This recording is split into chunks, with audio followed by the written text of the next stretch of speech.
So definitely having successes builds confidence, but you Hmm. can also gain confidence from failure Yeah. and gain knowledge. You can gain knowledge from failure because you know what to avoid next time. I think Gary Mm, Vaynerchuk puts it best. He says, I would rather win 7 out of 10 times versus 10 out of 10 times because I learned so much from the 3 failures that is going to make the other 7 successes mm, that much better because of the stuff I learned in the failures. And that's true when you have a failure. yeah. Having the business things happen because of 9/11, there's outside forces that can cause your business to have issues. And there's nothing you Yeah. can do about it because it's outside forces. So what you can do is you can suck it up and do Yeah. what you need to do to keep you, I had to go drive truck for 4 years to keep me from going into a bad situation. And so here's another thing that we hadn't talked about yet. But so I was over in Japan. I was doing the bungee jump thing, and I would go to the gym because I had nothing else to do when I wasn't at work. I would go to the gym. First couple of weeks I was there, nobody was talking to me because I'm the big gaijin in the gym, and I'm 6'4", 220 pounds, bigger. I mean, that's nothing in America, but in Yeah. Japan, you go in, Yeah. you're big. You're Yeah. big, and they're afraid of you. They don't know if you speak Japanese, so nobody talked to me. And then finally, this one guy, he comes up to me and he goes, "Hello." And I said, "Hello," with the perfect English accent. And he's like, and then I started speaking Japanese to him. He's like, "Oof, I'm Oh, glad so you you're like speak Nihongo Japanese." Kodasai. He's like, "I'm glad you speak Japanese because I was done at Hero." Yeah. He was a big rig driver in Japan, and talk about amazing big rig drivers. Japanese big rig drivers, they can back into anything. He Yeah. was amazing. But he said, "Okay, I want to quit driving big rig and I want to start importing camping trailers from America and Ford and Dodge diesel pickups. Will you help me?" I didn't know how to do it. I thought he did, so I said yes. He didn't know how to do it, so we helped each other figure out how to do it. We've been doing that since 1997. We still do it to this day. But Hey, whenever I made the decision to buy that truck and go get in the middle of that recreational vehicle industry in Indiana, it not only saved me from my bankruptcy issue, it put me into making connections in the RV industry so that when I needed something for Japan, I knew people and I could call and get with different companies. I had connections. And so it was a two-phase plan. Number one, yeah. keep me solvent, and number Yeah. two, make connections for my current other side business. Wow.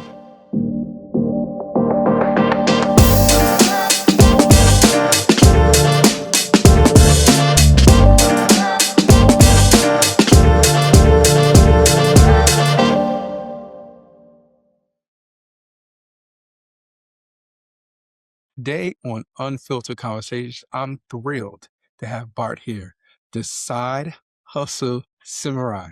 What the? Bart is an international entrepreneur and the author of Monetize Your Mindset. He literally grew up on a pig farm. Yes, a pig farm in a town of 200 people.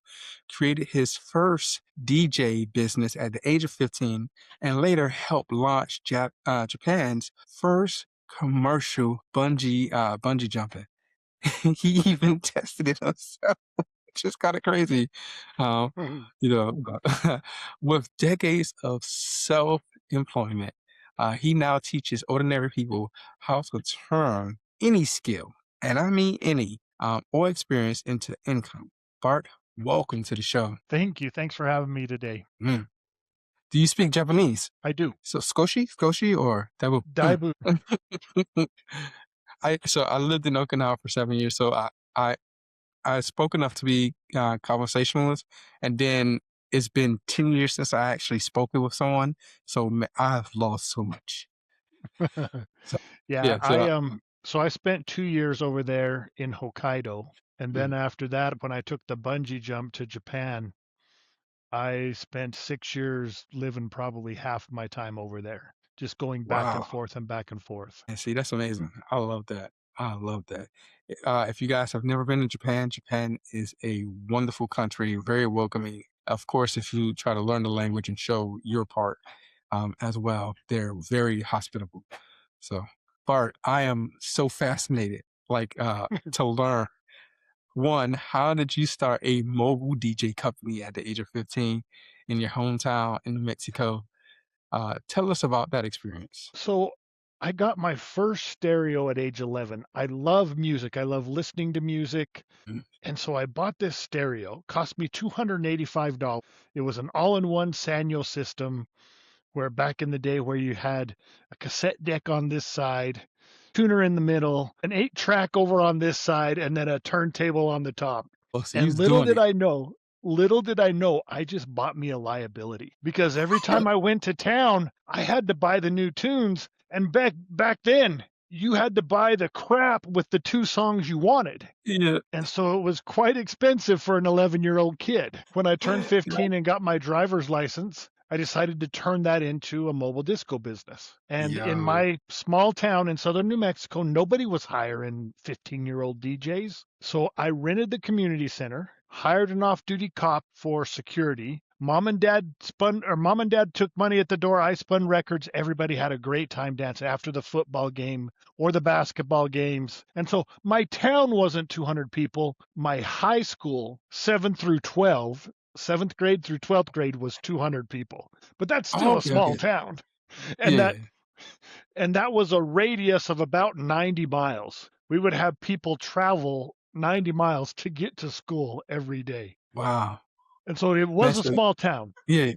But you was probably the talk of the town. I mean, it was something that nobody else was doing, and it made me five, six, $700 a night doing something that I loved. I mean, I loved playing music. I was playing it at my house. I was buying the tunes anyway. Now Yeah. I turned that liability into an asset, and it Wow. paid me clear through college. Jeez. So what did you learn from that experience of being a teenage businessman? So I really got it from my dad. My dad was a pig farmer, but he wasn't just a pig farmer. He had his hands in many different operations in the Mhm. agricultural industry because that's what he loved. I So he was love it. part owner in a dairy farm, part owner in a mushroom farm, part owner in a produce warehouse, just so many things that he had his hands in. And then whenever I tried to do things, he was always there to help and encourage me along the way. And so just watching him, he never set me down and taught me the birds and the bees of business. I learned it by example, by watching him. And Mhm. anytime I did anything, he encouraged me. I mean, not just business. FFA, I don't know if you know what FFA is, but it's Future Farmers of America. It's group in the Mhm. school. They would do fundraisers, and I would participate in these fundraisers.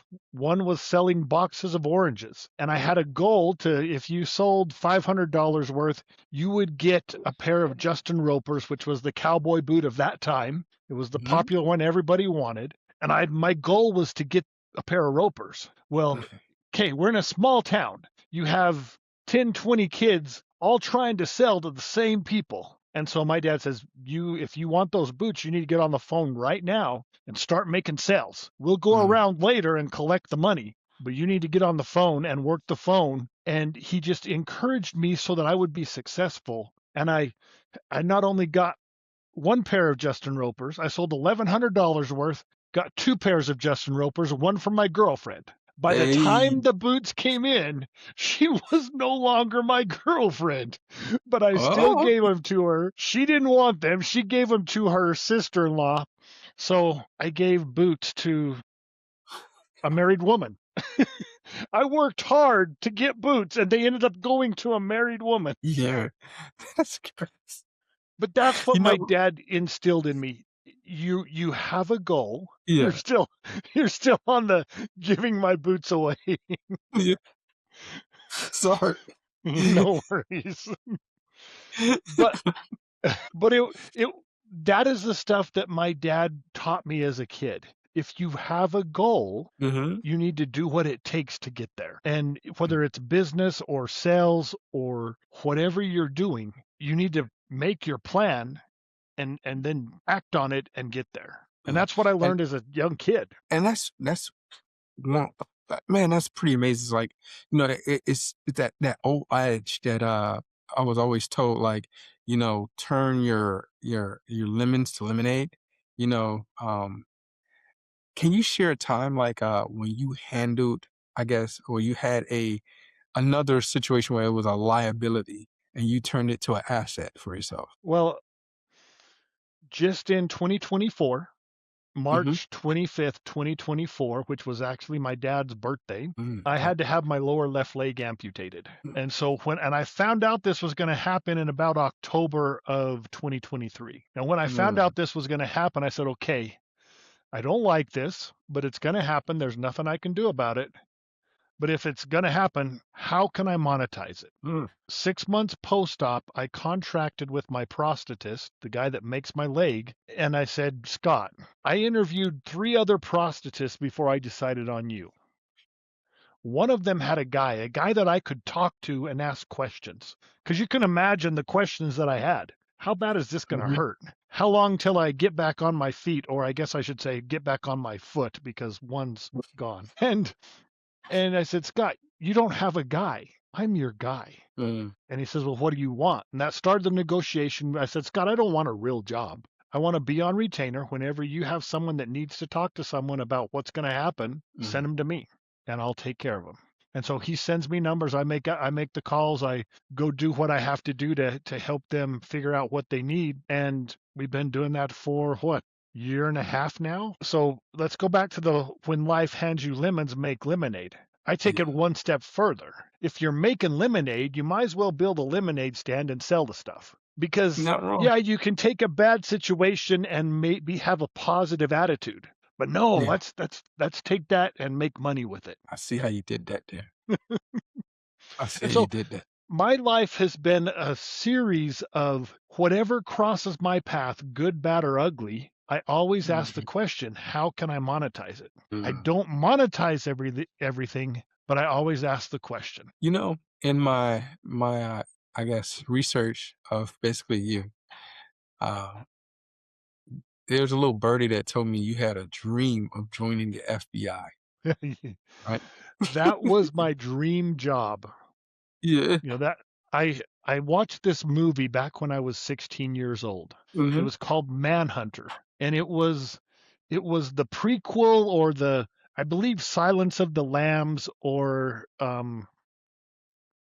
Silence of the Lambs was a remake of this movie called Manhunter. And man, when I got done watching that movie, I was just like, oh, I want to do that. I want to chase serial killers. That's what I want to do. And we had an FBI agent that was retired. There was a family friend. He actually was the president of the bank that was in the town closest to us. And we went and sat down with him and talked to him. He says, well, right now, the easiest way in is through accounting. And once you get Mm. in, you can apply to the different job openings that are there, and Mhm. eventually you can make it to where you want to be if you're good enough at it.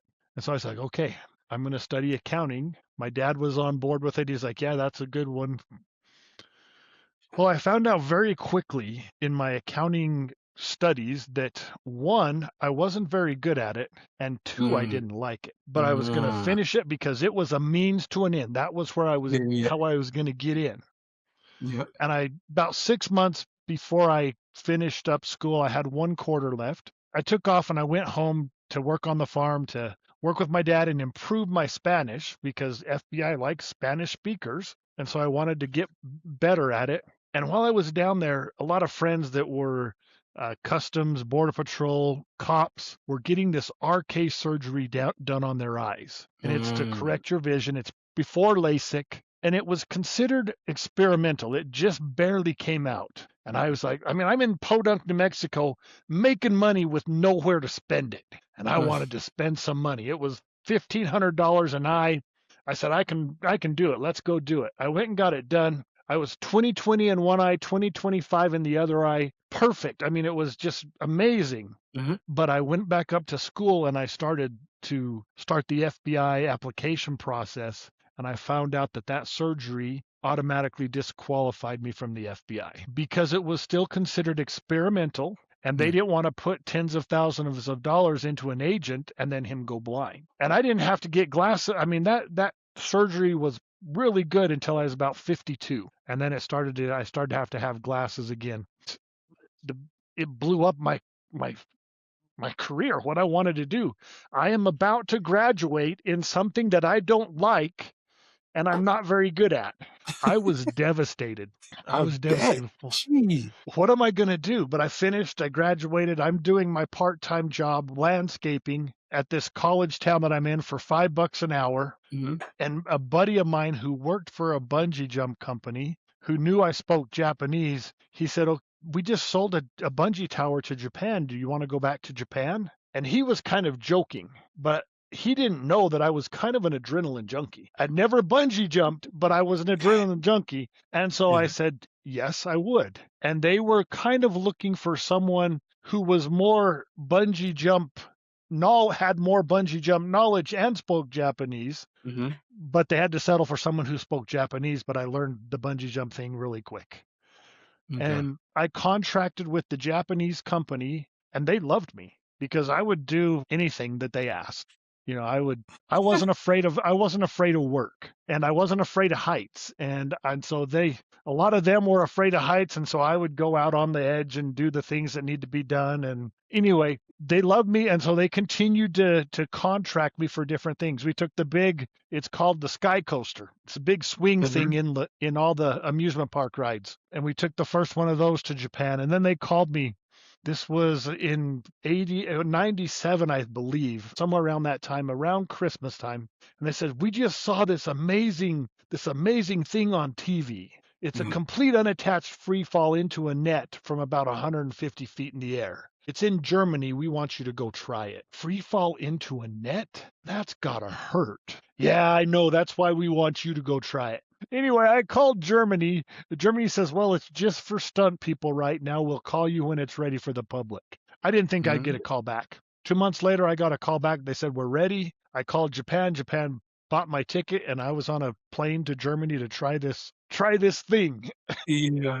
That And is so that's just kind of how things started yeah. with anything that crosses my path, good, bad, or ugly. I say, okay, how can I monetize it? And I think, you having such, I guess, like you said earlier, a great teacher from your father who, being a pig farmer, who became a millionaire and just basically encouraged you to constantly seek out your dreams, didn't really give you a blueprint, but, and the reason, I think it was a good reason not to do that, right? So that you can be inventive, go through that struggle and grow and just made you who you are. What's one thing your dad said or did that still sticks with you right now? So I remember as a kid, I was probably 11 or 12. He came in the house, Bart, come help me. I believe it was a Saturday. And Bart, come help me.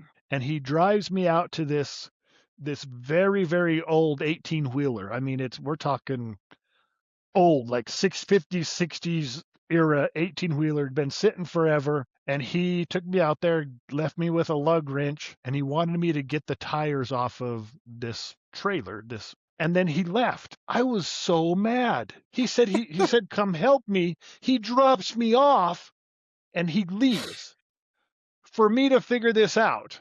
And I did. I figured it out. He comes back and I say, you said, come help you.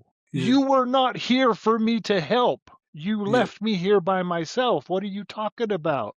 He says, well, you helped me so I could go do something else. And I remember that time because I was so mad that I was yeah, supposed to help him, but he wasn't there. yeah, yeah, And it was a great learning experience in just how to work and how to figure things out because it wasn't easy. yeah. These lugs have been on there forever, and he left me with the tools and have to have the patience to figure it out on my own. Yeah, I'm laughing because it's so funny because it's indicative of what my father did with me. So my father was working on two projects, one with welding copper lines. And so he said, I'm gonna teach you how to temp weld. But also we was working on a roof. And so he had one of his friends up there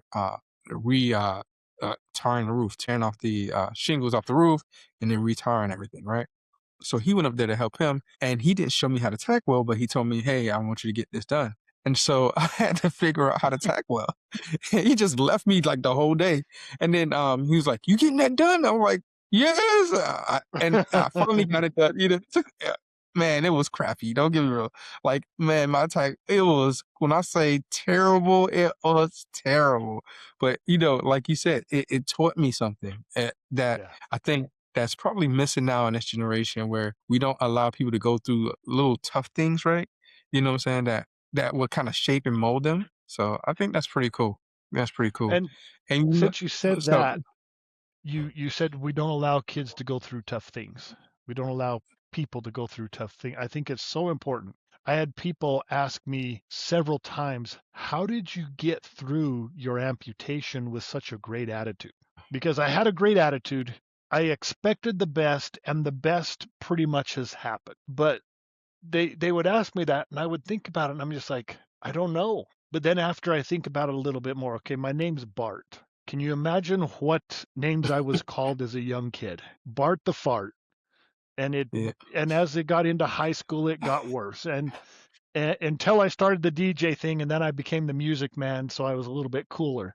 But going through Yeah. those things, those hard times, having to defend myself, I fought a lot in school, because if you were big enough Yeah. to make fun of me, you better be big enough to fight me too. And that was my attitude. And going Yeah. through that prepared me for the things that were to come. The missing Uh, my dream job in 2000, right after 9/11, 2002, I lost several $100,000 in business ventures that oh. disappeared because of 9/11. Going through Uh, these different things. And so, another quick story, because I yeah. mentioned losing that money, I was this close to bankruptcy. And what do? You go out and buy a $40,000 diesel pickup. That's what you do, because nothing had hit my account yet. I was still in good standing with everybody. My score was great. I bought a Uh-huh. $40,000 brand new Ford diesel 1-ton pickup, and I started pulling trailers nationwide, camping trailers from manufacturer to dealer. That saved me from going into that bankruptcy. But here's the Mm, deal. Here's something I want people to understand. I couldn't get the contract to do that without a truck. So I had to mm, buy the truck first, not knowing whether or not I was going to get the contract. uh, I bought the truck, I drove out to Indiana, got the contract, and then started making money.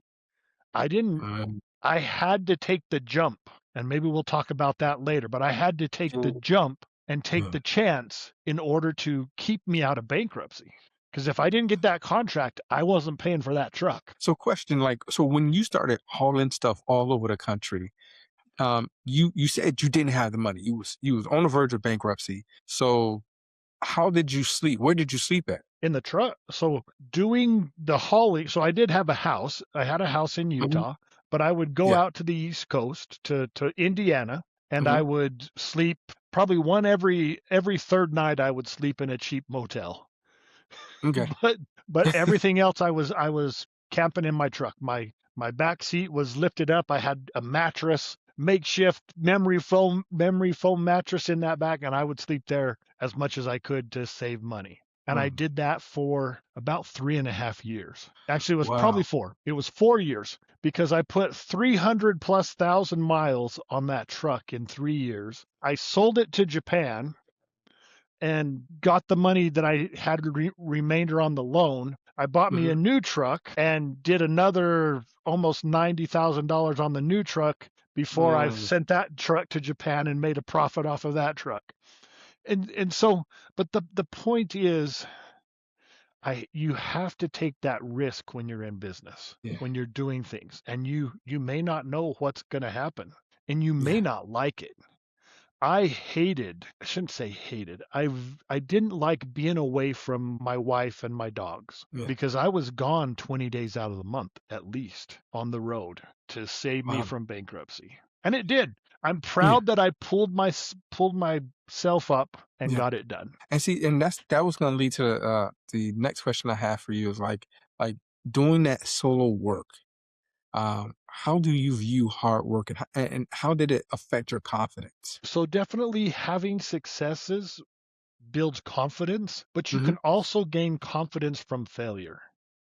Yeah. and gain knowledge. You can gain knowledge from failure because you know what to avoid next time. I think Gary Mm, Vaynerchuk puts it best. He says, I would rather win 7 out of 10 times versus 10 out of 10 times because I learned so much from the 3 failures that is going to make the other 7 successes mm, that much better because of the stuff I learned in the failures. And that's true. When you have a failure, yeah. having the business things happen because of 9/11, it was there's outside forces that can cause your business to have issues, and there's nothing you Yeah. can do about it because it's outside forces. So what you can do is you can suck it up and do Yeah. what you need to do to keep you.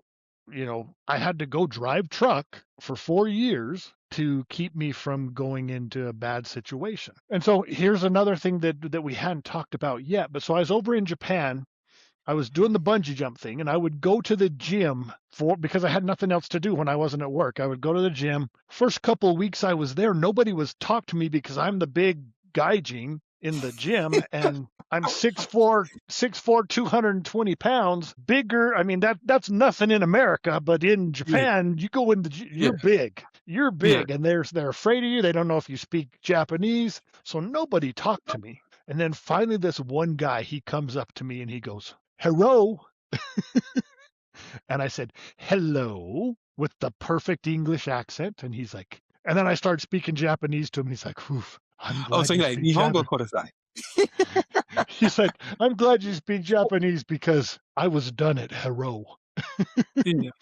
He was a big rig driver in Japan, and talk about amazing big rig drivers. Japanese big rig drivers, they can back into anything. He Yep. was amazing.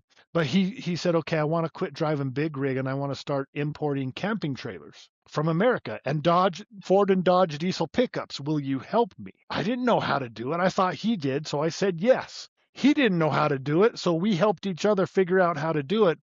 We've been doing that since 1997. We still do it to this day. But Man, whenever I made the decision to buy that truck and go get in the middle of that recreational vehicle industry in Indiana, it Mhm. not only saved me from my bankruptcy issue, it put me into making connections in the RV Mhm. industry so that when I needed something for Japan, I knew Mhm. people and I could call and get with different companies. I had connections. And so it was a two-phase plan. Number one, Yeah. keep me solvent, and number Yeah. two, make connections for my current other side business. Wow. Wow.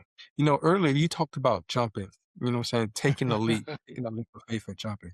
Expound upon that. So, like I said, I took the first commercial bungee jump to Japan. And on our busiest day, I assisted Hmm. 783 people off the top of this tower. But sometimes during the week it was a little quieter and I'd be up at the tower on the top of the tower alone, just me and my brilliant mind. Now at the bottom of my 8-story tower, it was 8 stories high, Hmm.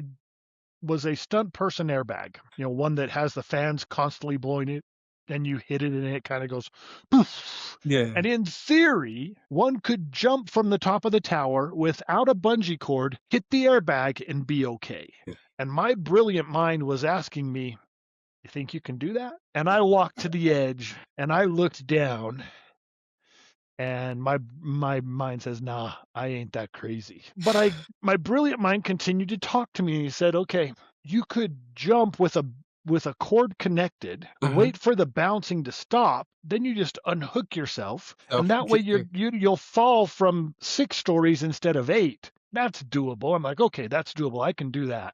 I got a bungee cord, called my buddy up from down below, and I jumped, waited for the bouncing to stop, and I couldn't unhook. There was too much tension on the bungee cord. So let me down. I'm back up at the top. My brilliant mind continues to think now.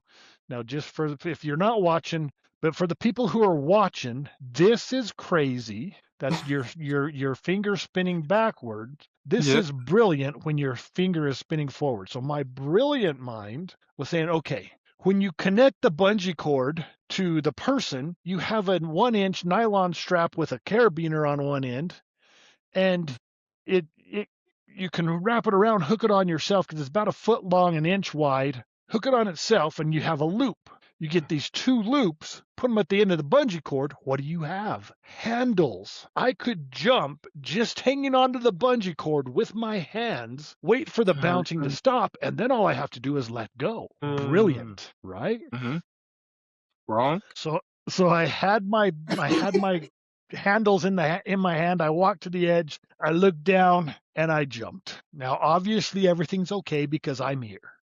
Yeah. When the bouncing stopped, I said, okay, I'm gonna let go. Mhm. And I let go, and that bungee cord shot to the top of the tower with a loud bang. And I hit the mat with a loud slap, and it echoed throughout the park, and everybody came running to see who just died. I'm crawling out of the mat. Not me, nothing to see here. It's all good. Anyway, the point of the story.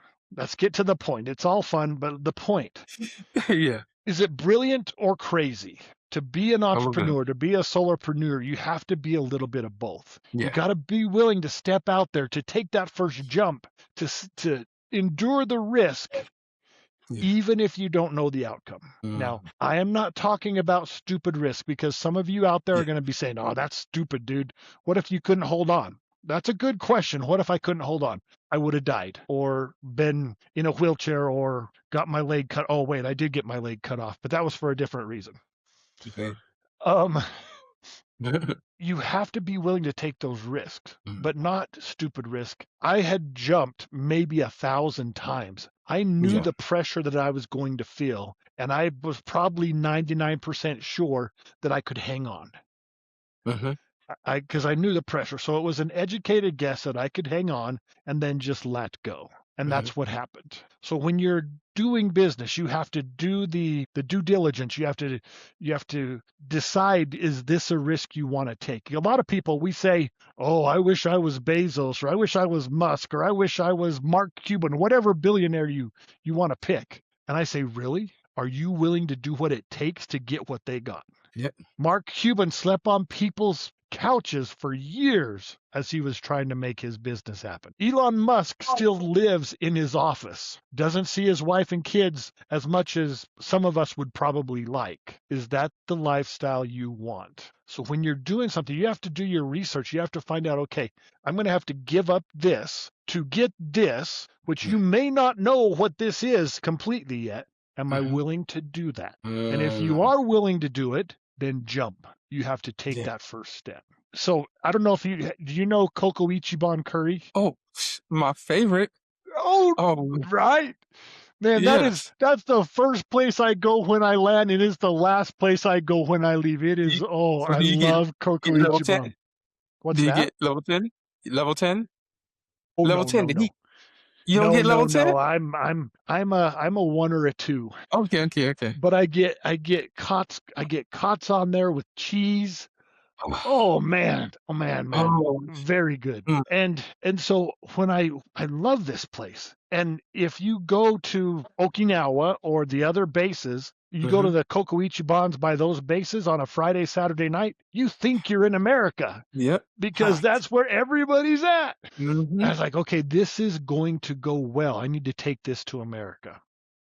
I had a friend in Japan, a rich friend, who said, I will give you the money to start this. If you fail and we don't make anything, don't worry about it. Okay. If you make money, then we'll split it. And I had to go ask my other Japanese friends and explain the conversation to make sure he meant what I thought he meant. And they said, yeah, that's what it sounds like. That's what he meant. I came back to America. I started doing my research of what it would take to bring this, to do this and to get this profitable and to get this going. And I decided it was not, I decided I didn't want to work that hard, because the restaurant business is hard. And to get it to a point to where you can step away and do other things is probably 1 to 2 years at least of very 100%. And I decided, I love to eat Japanese curry, but I don't want to oversee the making of it every day. And so I turned down the free money. I told my guy that was going to be the money, I said, I can't take your money because my heart wouldn't be in it, and I don't think we would succeed. And so I let it go. And you have to, when you're doing your research and trying to decide, okay, this is what I'm gonna have to give up Yep. to get this. Do I want to do it? You have to make that decision. And you're so right about that. And I think that's the difficult thing because like for a lot of entrepreneurs or just people with ideas. But I love your message, your whole message about monetize mindset, monetize your mindset. And because you have a monetized mindset, you go through a lot of, checklists in your mind to see if this is profitable, is something I want to do or not, right? How do you train yourself to capture that mindset, that ability? So for me, it just comes naturally. Mhm. It just, and so how do I train other people? So here's how this Mm. came about. Before I Mhm. even had my Monetize Your Mindset book, I was volunteering at a drug rehab center. I was doing Um, a speaking group, a speaking club, helping them to learn how to tell their stories without without dropping F-bombs everywhere. And so yeah. we were listening to Jen tell her story, and she said she didn't realize that other people's lives were different than hers until she went to college Uh, and had roommates. Because when uh, her and her family were out and about, everybody acted normal just like everybody else. It wasn't uh, until they were home where nobody else could see that the abuse and the neglect happened. And she thought everybody else went home to the same thing until she got to college and had roommates and found out that no, they didn't go home. They didn't have lives like this. And so I'm sitting there wow. listening to her and I'm thinking, it's the same thing when it comes to making money. If you didn't grow up with my dad or someone like my dad, you don't think like I do. And so I need to Uh, share this with people on how to think about not leaving money on the table that's just right there for the picking, the stuff that you like to do, need to do, or already doing. You need to figure out how to monetize those things. And so that's why I wrote the book, Monetize Your Mindset. It was all because of listening to Jen and her telling her story. yo, that is wow. And so how do I take people through a process. Yeah, yeah. I have them look at what do they like to do. I have them make a list. And I said, Mhm. when you're making this list, don't think about, oh, I can't monetize that. Just make a list of everything. We'll refine it later. What do you need to do? Because sometimes that's the most overlooked because the stuff you need to do, you may not like to do. You have to do it because it's a need. A good example is my leg. Learning how to take care of my leg is something I had to do for my leg. And so Uh, going through this process of amputation and learning new things, I needed to do it. A friend of mine, she's a grief counselor. And she's a grief counselor because she lost her teenage son at like 15. She had to go uh, through grief. Not something she liked to do, not something she wants to do, but she does like helping other people. uh, Okay, so but it's something she needed to do. What are you already doing? And I have them make these lists. Don't think about things. So let me give you a couple examples of what are you already doing. You need a place to live. When mhm. I got out of college, I bought my first house, single guy. I took the best room and I rented out the other rooms to other single guys. Paid for Uh, my mortgage and then some. I needed a place to live. I needed a place to live. I was already doing it because I needed a place to live. So why not make money doing it? Then I yeah. got married. I rented out the basement. We lived upstairs. Then I moved to my current house. I looked for a house with an accessory apartment that I could rent out. I have never Uh, lived in a house where at least half of my mortgage wasn't paid for by somebody else. I was hopped in an Uber. This has been a few years ago. My driver was Megan. I said, Megan, how's Uber treating you today? And she's like, oh, I just drive this to and from work. She was a nurse at the U of U hospital in Salt Lake City, Utah, and she mhm. lived an hour away in Payson. And she said, when I get up and go to work, I pick someone up that's going to Salt Lake. I take them up to Salt Lake, I drop them off, I go to work, and then on the way home, I pick someone up going south. She says, I Yeah, make an extra $60, $70 a day. But here's the thing, a lot of uh, times she is in rush hour traffic. yeah, If she picks someone up, she can use the HOV lane. She gets home yeah, quicker. yeah. So she was killing two birds with one stone. Let's go. And it's just, I was like, Megan, that's brilliant. Can I Mhm. share your story? She's like, absolutely. And and so I share her story all the time of something she needed, she was already doing. She was already Wow. driving to Salt Lake anyway. And so I take people, have them make these lists. Once they get their list put together, then we go through each one. And we Mhm. refine that list and we refine that list till something boils to the top that they want to do, that they're already doing, or that they like to do. Something boils up that would be a Yeah. good place to start your first side hustle business. Mhm. And then as they start to go through this process, they start to think of things on their own. I had a friend of mine, she's a bus driver. She came to me. She already had her idea. She wanted to do a party bus that would take people to and from the jazz games or the hockey games or whatever event. And so it Mhm. would be a party bus limousine that would take people to and from places. And I says, okay, I know you already have your idea, but humor me and let's go through my process. And so I'm Mm. having her make these lists. And I said, okay, continue to grow these lists and we'll meet next week. She calls me up 2 days later. She says, Bart, I'm so mad at you. I'm like, what? What did I do? I woke up at 3 o'clock this morning and I couldn't go back to sleep. I'm just like, okay, what does this have to do with me?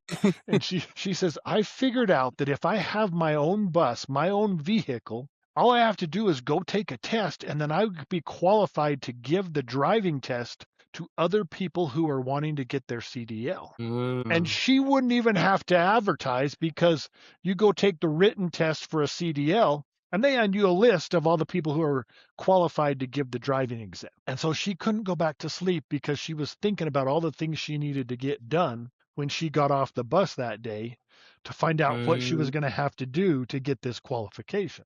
And so I didn't think of that for her. I just started her thinking. And so I just start people to get to think like I do. By the time we're done, they're thinking about everything. And Yeah. that's what we want. That's amazing. That's amazing. And No, now so go ahead. no, go ahead. I was gonna say, with everything with your process, how do you integrate like technology now? Like with AI, it's kind of changing everything, like how we see things. How is AI affecting the side hustle world, the tools Oh in my which you gosh. create? There is not an easier time in the history of the world to be in business for yourself Mm. because you don't have to guess anymore. We can use AI to find who your ideal clients are, to find who your competition is, to figure out what they're doing wrong. Hmm. Can you do better what they're doing wrong Yeah. to bring yourself to niche yourself above your competition? We can use AI to find all that information out. We're not talking about just chat GPT and or whatever. We're talking about deep dive. It's called Venturus AI that you can put your idea in and it'll give you 8 to 10 pages of business information about your idea. It'll even, if you have a paid version, it'll even give you your chances of success. Let's say you got a 64%. You can, and then it has a chat on the side and you can say, I want to say this chat has a name. I forget what the name is, but you can say, Juanita, I'm only getting a 64%. What do I need to focus on to make my chances greater than 64%? And it will print, I mean, you'll get another page of stuff telling you what you need to focus on. And Yo, so I'm I I'm know on it right now. I'm on it right now. I just clicked on it. I just from the name. It is business strategy. Sure, you are. How did you find out about this stuff? I've been studying AI for a couple of years now. And if so, a lot of people don't like AI. I've Yeah, so one of my other guilty pleasures, I like music because I was a yeah, yeah, DJ. So I create music that's AI, completely AI. Well, not completely. yeah, The yeah. lyrics are I collaborate with Claude and Mm-hmm. I tell him what the feeling is that I want, gives me a Mm-hmm. framework, and then I go in and change things and we discuss things and then I take it into Suno and I create a song. And I have two Yeah. personas. One is Mason Kane, and the other one is Dana Call. They both have albums out on Spotify. Every time someone listens, I get a little piece of a penny. Now, it may not be anything big. It may. I don't know. But Yeah. my goal is to get X amount of listens to make me $30,000 on Yeah. something I do just for a guilty pleasure. It's an outlet for me. And Yeah. so a lot of people say, oh, if it's AI, we need to avoid it. If you avoid AI, you're going to get left Yeah. behind because AI is not going away. It's not. You need to learn all you can about it, like the Venturous AI. Hmm. There's so many ways to, if you ask AI, if you use the right prompts, you're going to get the right information that is going to not guarantee your success, but is going to improve your chances of success. I don't even think anymore. I worry about 2 years from now. How stupid am I going to be? But if I'm creating an attractive post on Facebook, I go to ChatGPT or Claude and I say, okay, I need 5 Facebook ideas around this subject. And it spits out 5 ideas. And I was like, okay, I like number 2. Now Look. give me 5 image ideas for number 2. And then I'll take my Hmm. image ideas and I'll pop it into either Gemini or to ChatGPT and I'll say, okay, create me this image. Yeah. And I usually run through all of them. I pick the one I like. I adjust the post to what I want it to be, and I put it in there and post it. And you can create an agent that does that automatically for you. Now people say, Yep. "Oh, but it's not going to sound like you. It's going to sound like AI." No, my Mm, AI no. has been trained to speak like me, to talk like me, use the words that I would use. And so it's like me now. I have to say, okay, get rid of the M dashes and all this other Yeah. stuff so it doesn't Yeah. Yeah. look too Same. much at. Or sometimes AI lies. So I Yeah. don't ever copy and paste and leave it. Sometimes AI will tell a story that's not true. So Bart has helped millions of people do XYZ. And I'm like, no, I haven't. Or Bart's a millionaire. And I'm like, no, I'm not, but I No. am No. financially secure. And so No. you have to use AI for what it's used for, but you can't just stop using it as Google. Yeah. Yeah. You have to ask it the proper prompts. You have to learn how to prompt to get the information that you need for business. Don't Mhm. just use it as Google. But with AI and with all that's out there, there's never been an easier time to make money. I agree. Bart, we covered a lot of ground We on did. how to create opportunities, man, advice. What is one thing I did not ask that I should have asked? And is there something important about your journey or mission that we haven't touched on yet? So I always like to tell people about my dad. He Hmm. taught me a lot, and even in death, he taught me so much. So, Uh, have you heard the story Acres of Diamonds? yes, yes. When I was doing my research about you, yes, Okay. I was good. Yeah, yeah. So, for those who haven't, it's about a Persian farmer. His name was Ali Afed. He sold his Hmm. farm, went in search of diamonds. He died broke, alone in a foreign land. He never found his riches. The farmer that owned his farm now was watering his camel in a brook that ran through the property. As he was looking down, he saw this strange rock. He picked it up, and lo and behold, it was a diamond. He found acres of diamonds in what was Ali Afed's backyard. My family, we have a similar story. Instead of acres of diamonds, we call it acres of pig poop. So, like I said, we grew up in a small town, southern New Mexico. We had more Hmm. pigs than people in our town. On any one time on our farm, we probably had somewhere around 19,000 pigs. We Jeez. had 2,000 sows. So, for those who don't know what a sow is, it's a mama pig. A Hmm. mama pig can give birth 2.5 times a year. And on our farm, we average 9.97 pigs per litter. And so, for the mathematicians out there, Jeez. Yeah. 10 pigs. that equals a lot of pig poop. Yeah. We had these 3 man-made ponds called the lagoons that we would divert the sewage into. One year it'd go to this one, the next year this one, the next year this one, and we just rotate them.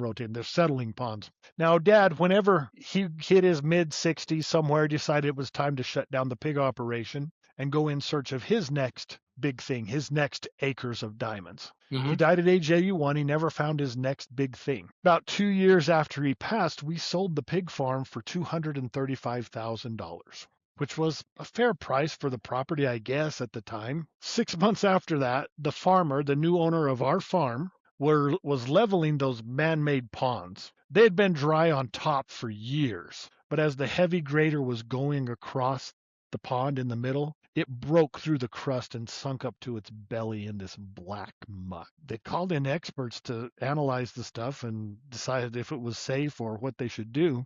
Right there on the spot, the expert offered the new owners of what was our farm $2,000 a ton for That's $1 a pound for old pig poop. 500 tons of old pig poop was acres of diamonds right under my dad's nose. The farm that we sold for $235,000 was now worth over $1 million. So what I want people to think about that are listening to this, that are hearing this, what about you? Where are your acres of diamonds? Are you right on the verge of discovery? Are you almost there? Or are you overlooking them like Alia Fed and my dad? Because could be right in your backyard, right within your grasp, like my dad, right under his nose, could look like a pile of pig poop. Whatever it is, don't overlook and pay attention to the stuff that is all around you. There's opportunities everywhere. Don't overlook them. Okay. And my final question for you, Bart, before I turn the floor over to you, I'll ask. I mean, you already told me you love, you already love Coco Ichiban. What about Hotomoto, Yoshinoya's, and Hotspot? Out of those three, which one is your Yoshinoya's. Yoshinoya's? Okay. Yes. Okay. Yes. I was gonna say Moss Burger, but not everybody likes Moss Burger. So I do, but I do like Moss Burger too. Their teriyaki burger is just amazing. I wish it was just a little bigger. yeah. Yeah. Okay. But it's Heck yeah. good. Well, the floor is yours. Tell us anything you got going on that we can support and just shine a light to. Well, if you want to connect with me, the best place to connect with me right now is you go to youridealsidehustle.com, and I have an assessment. It's the 1K blind spot assessment. What is holding you back from making your first $1,000 on the side? And it's 40 questions, so it's going to take you probably 30 minutes to get all the way through it, and it's going to give you feedback on what are you missing.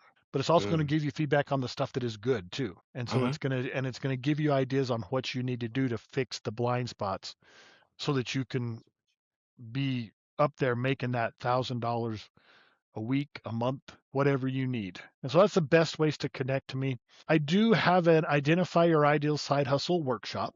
It's free to go to. Whenever I have the link up for the next one that's up, it'll be up at thesidehustledojo.com. Okay. Heck yeah. And then my website, of course, there's a new website, but it should be on Podmatch, but it's thesidehustlesamurai.com. Okay. Heck yeah. Well, Bart, thank you so much for sharing your stories, your wisdom with us today, and just, man, being a fantastic guest. I learned so much from the opportunity and your advice that you've given. Thank you for your time and just being a wonderful, valuable insight. We really appreciate you being here. Thank you so much. Thank you. I enjoyed the conversation. You guys take care. Peace.